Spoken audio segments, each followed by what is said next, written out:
Hello, and a very warm welcome to everyone tuning in today. You are listening to ESL Listening Practice, and I'm so glad you could join us. It's great to be here. We have a really special, I think a really high-impact session lined up for you. Yeah, I think so too. If you're an intermediate learner, maybe you're sitting comfortably at that B2 level, or you're pushing towards C1 and you really want to take your skills to that next tier, you are in exactly the right place. That's right.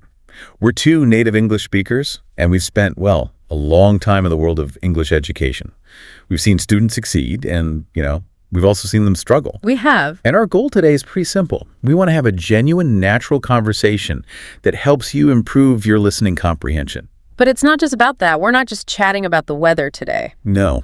We want to give you some really practical, high-value advice on how to study and, maybe more importantly, how to succeed when you're sitting in that exam chair. Exactly. It's all about efficiency. You get the listening practice just by hearing us talk, but you also get the strategy to hack your exams. I like that. Hacking your exams. And speaking of strategy, I want to start today with a bit of a mystery. It's something that really puzzled me for years until I started looking closely at the data. A mystery. Okay, I'm interested. It's a mystery I think a lot of our listeners will recognize. You've probably seen this 100 times. Imagine a student. We can call him Alex. Okay. Alex is smart. He studies really hard. He's got a great vocabulary. His grammar is solid. And, when he's chatting with friends or reading a book, he understands almost everything. He feels fluent. He feels ready. Totally. Yeah. But then Alex walks into an English exam, and he doesn't get the score he deserves. He loses points. He comes out looking completely defeated. Ah, yes, the classic case of the exam underperformer. It's so painful to watch. It is. And it's frustrating because the student knows the English, the knowledge is right there in their head, but for some reason, it just doesn't end up on the paper. Right. So here's the mystery. Why? I mean, if it isn't a lack of grammar, and it's not a vocabulary problem, what is this hidden enemy? What's dragging Alex's score down? Well, from what I've seen, the culprit is usually something very specific. Mm-hmm. And it isn't really a linguistic problem at all. It's a logistical one. It's time management. That time management, it sounds so boring, doesn't it? It does. It sounds like something an accountant would talk about, but it is actually the silent killer of exam scores. It really is. It's this invisible wall that stops students from showing their true potential. You see them panicking. Oh, all the time. You see them rushing through that last section. Their handwriting gets messy. Their grammar just falls apart because they're writing so fast. Or, and this is the worst of all, leaving questions blank. Leaving questions completely blank because the clock just ran out. They knew the answer, but they never got the chance to write it down. And that, to me, is a tragedy. It really is a tragedy. I call it the tragedy of the blank page. And that is exactly what we are going to fix today. Our mission for this session is to tackle this problem head on. Right. We want to stop thinking of time management as this scary thing, this constraint. We want to transform the way you look at the clock. We want to turn it from a source of stress into a source of power. Ooh, I like that. A source of power. Because when you control the time, you can actually demonstrate what you know. You can turn all that knowledge into actual results. That's the difference, isn't it? It's the difference between knowing English and passing an English test. They are not the same skill. They really aren't. So we've broken this down into a few specific actionable strategies. We're going to walk you through them step by step. Yeah. From what you do before the test even starts, all the way to those final frantic minutes. And these are things you can start doing today. It doesn't matter if your exam is next week or next year. So let's jump right in. The foundation. The first strategy is all about preparation, but maybe not the kind of preparation you're thinking of. We're calling this one Knowing the Battlefield. Knowing the Battlefield. That's a very dramatic title, but I think it's spot on. An exam is a kind of battle. You're fighting for points. And you would never walk onto a battlefield without a map, right? You wouldn't just wander in and hope for the best. Of course not. So strategy number one is this. Understand the exam structure first. Why is this so critical, though? I mean, shouldn't we just focus on the English? If I know the English, won't I pass the test no matter what the format is? You would think so. Yeah. Logically, that makes sense. Yeah. But the human brain, it doesn't work like a computer. The human brain has a limited amount of energy. Psychologists call it cognitive load. Cognitive load? Yeah, think of your brain like a smartphone battery. You only have so much charge for the day. If you walk into an exam and you don't know exactly what's coming next. Your brain is burning battery life just trying to figure out the logistics. Exactly. Instead of thinking about the answer, you're thinking, wait, how many questions are in this part? Or is this the listening part or the reading part? How long do I have? Do I click next or submit? All of it. Every single second you spend wondering about the format is a second you are not spending thinking about the English. You're wasting your cognitive load on administration instead of communication. And that drain on your battery adds up. By the end of the test, you're exhausted, not because of the English, but because of all that confusion. Precisely. So before you ever sit down for the real test, you need to know three things. You need to know them so well you don't even have to think about them. Okay, what's the first one? First, you have to know exactly how many sections are in the test. Is it 4 sections? 5? Is there a break in the middle? You need to know that layout like the back of your hand. Okay, know the sections. That seems pretty straightforward. What's number 2? Second, you must know strictly how much time is allocated for each specific part. It's not enough to know the total exam is, say, 2 hours long. That's too vague. Way too vague.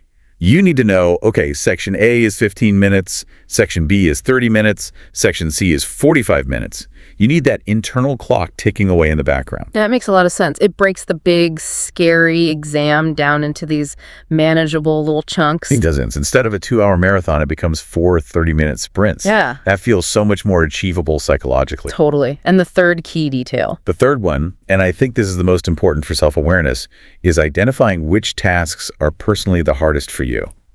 And this has to happen before you take the test. Oh, that's interesting. So you need to know your own weaknesses before you even start. Yes, like a boxer, knowing he has a weak left side, so he knows to protect it. Good analogy. So if you know that reading comprehension always takes you the longest because you read a bit slowly or the vocabulary is dense, you need to be aware of that going in. You can't be surprised by the difficulty.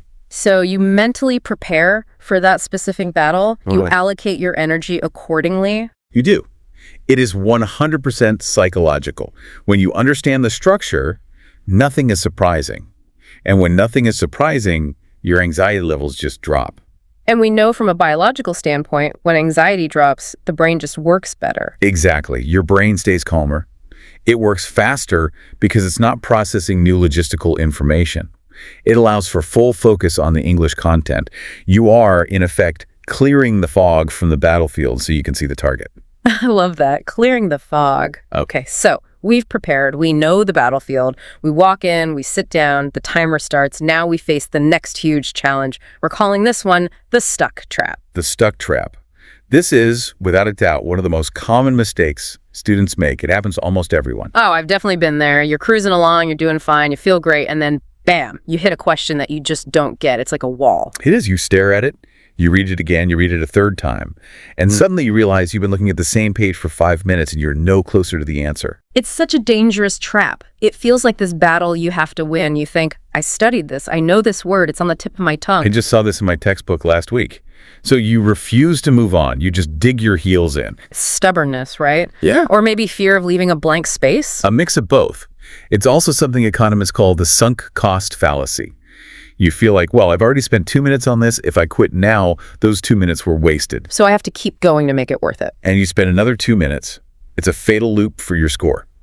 But the solution is actually a very simple 3-step process. You just have to have discipline to follow it. Okay, walk us through it. The 3 steps to escaping the stuck trap. Step 1, skip it. The second you realize you're struggling and spending too much time, say, more than 60 seconds on a multiple choice question, you make a conscious decision to stop. You have to be ruthless. Just let it go. Drop it immediately. Immediately. Don't look back. Step 2, move to the next one. Engage your brain with a new problem right away. This keeps your momentum going. You don't want your brain to cool down. Or get discouraged. Yeah. And step 3 is, come back later, mark the question with a big star or a circle, and if you have time at the end, you can return to it. It sounds so easy when you say it, but in the moment, it feels like giving up. Why is it so crucial to just skip it? It all comes down to a concept we call time theft. Ooh, time theft. Sounds serious. In an exam, it's a crime against your own score. Let's look at the math. Let's say you spend 5 full minutes wrestling with one incredibly difficult question. Okay. That's 5 minutes gone. In those same 5 minutes, you could have answered, maybe 5 easier questions later in the test. Right. And that's the kicker, isn't it? Usually the hard question and the easy question are worth the exact same number of points. That is the critical insight. In most of these big exams, every question has the same point value. 1 mark is 1 mark. It doesn't matter if it was the hardest question or the easiest. So why would you sacrifice 5 easy points just to fight for 1 hard point? It makes no logical sense. Bad economics. But we get emotional. We want to get that one right because it challenges our ego. We want to prove we're smart. But you have to be cold and calculating. You have to be a strategist. If a question is stealing your time, you cut it loose. You protect your time for the questions you can answer. You gather all the low-hanging fruit first. That is such powerful advice. Don't let the hard questions bully you. Okay, let's move on.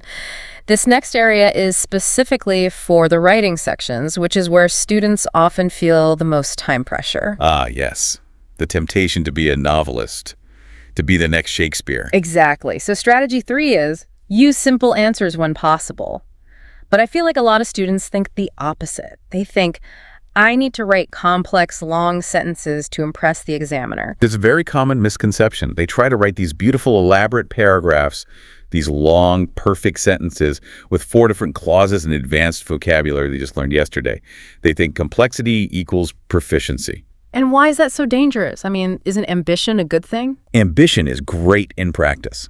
In an exam, it's really risky for 2 reasons. First, it just wastes time. A complex sentence takes way longer to write than a simple one. Makes sense. And second, and this is crucial, it massively increases the probability of you making mistakes. Right. The more moving parts in a sentence, the more chances for the grammar to just fall apart. It's like a machine with too many gears. Exactly. If you try to use a complicated structure you aren't 100% sure of, you might mess up the verb tense, or the preposition, or the word order. And then you lose points. You tried to gain points for style, but you lost points for accuracy. So what's the mantra here? What should listeners be telling themselves? The mantra is this: clear and correct is better than long and complicated. Clear and correct is better than long and complicated. I like that. It's liberating. It takes the pressure off. And you have to think about it from the examiner's perspective. They're reading hundreds of these essays. What are they actually looking for? They have a checklist. They have a checklist. They are looking for correct grammar. They're looking for clear meaning. Can I understand what you're trying to say? And are you giving a relevant answer to the question? They aren't looking for poetry. No, they're looking for communication.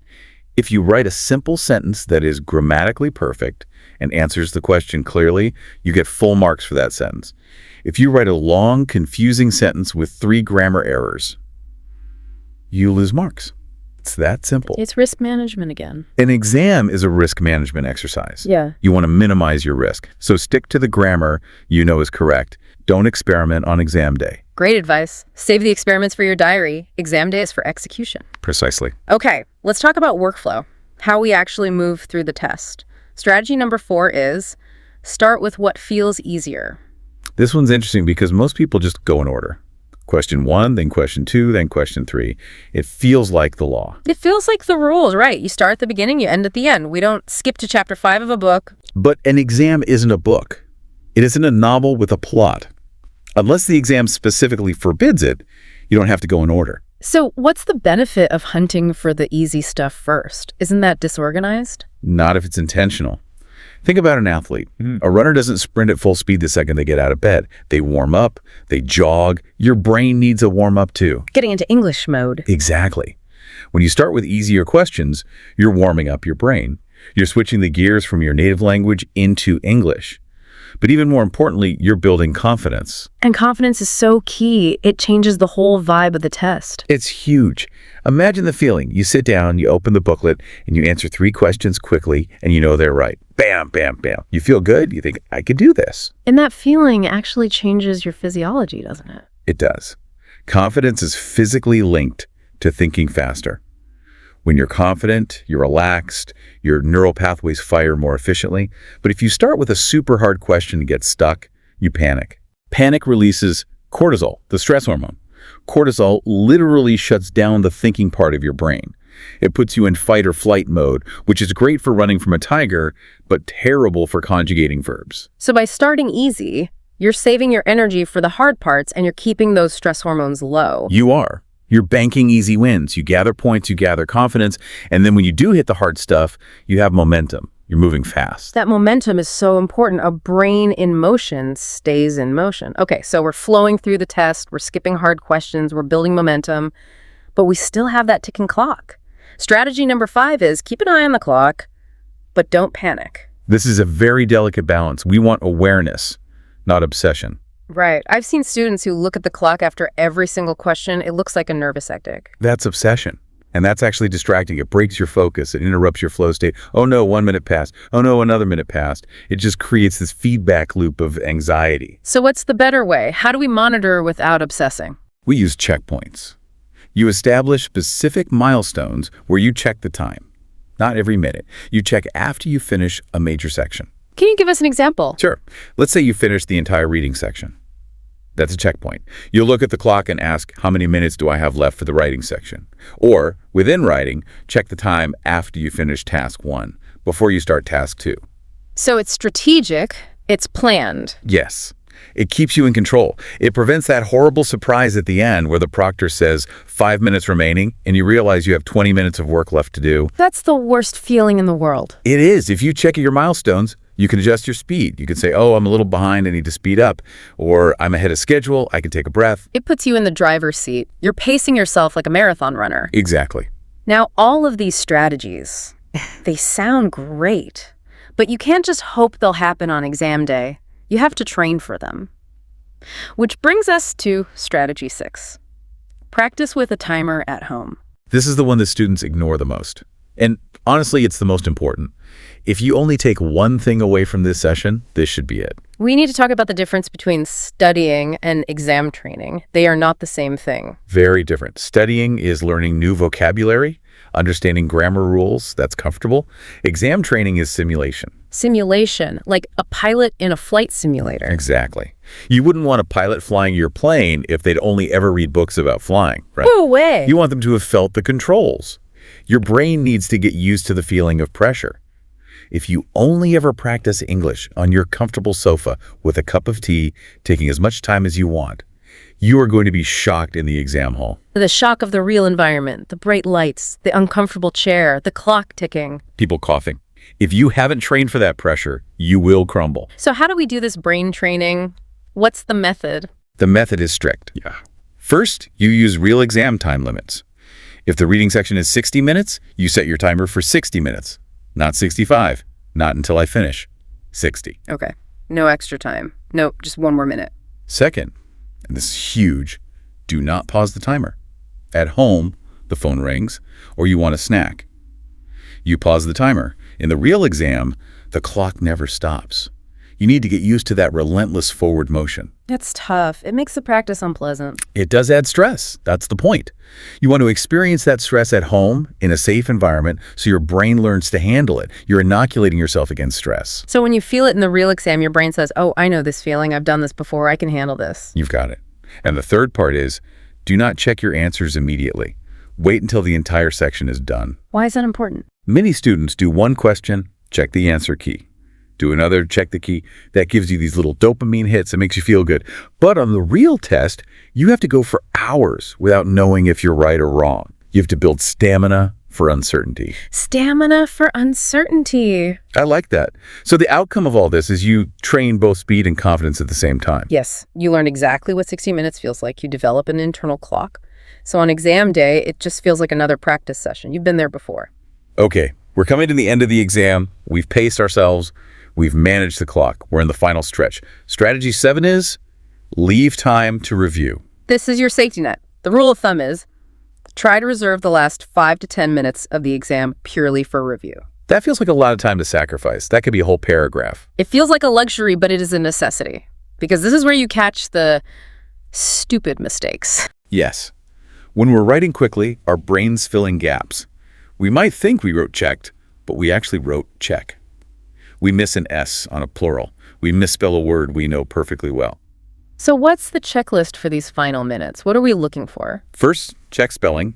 Just scan for spelling errors. Second, correct grammar mistakes. Look for subject-verb agreement, past tense endings.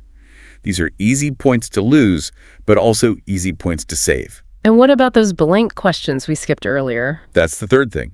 Complete any unanswered questions. Go back to those starred questions, and if you still don't know the answer, guess. Guessing is better than leaving it blank. Always. Especially in multiple choice. A blank answer is a 0% chance of points. A guess is a 25% chance.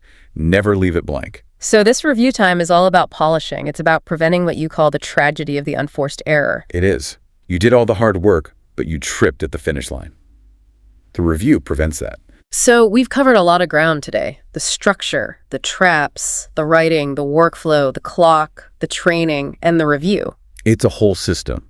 It's not just one tip. It's a lifestyle change for your study habits. If we had to boil it down to a main philosophy, what would it be? I think it comes back to what we said at the start. Good English is obviously important. It's the engine of the car. But good time control, that's the steering wheel. That's what turns that knowledge into a score. It's the bridge. It is. If you manage your time well, you feel calmer. When you're calm, you think clearer. And when you think clearly, you score higher. It's a chain reaction. I love that emotional benefit, feeling calmer. Exams are stressful enough as it is. Absolutely. So as we wrap up, let's leave our listeners with a final provocative thought. The thought is this: time management is not pressure. It's power. Time management is power. Think about that. When you control the time, you control the exam. The exam isn't happening to you. You are managing the exam. You're the boss. So here's a challenge for our listeners. The next time you sit down to study, ask yourself, are you just going to memorize more vocabulary? Or are you going to pick up a timer? Pick up the timer. Give it a try. It might just change everything. I think it will. Thank you so much for joining us today on ESL Listening Practice. We hope these strategies help you conquer your next exam. Good luck with your studies, everyone. Keep learning, stay curious, and we'll see you next time. Goodbye. Bye for now.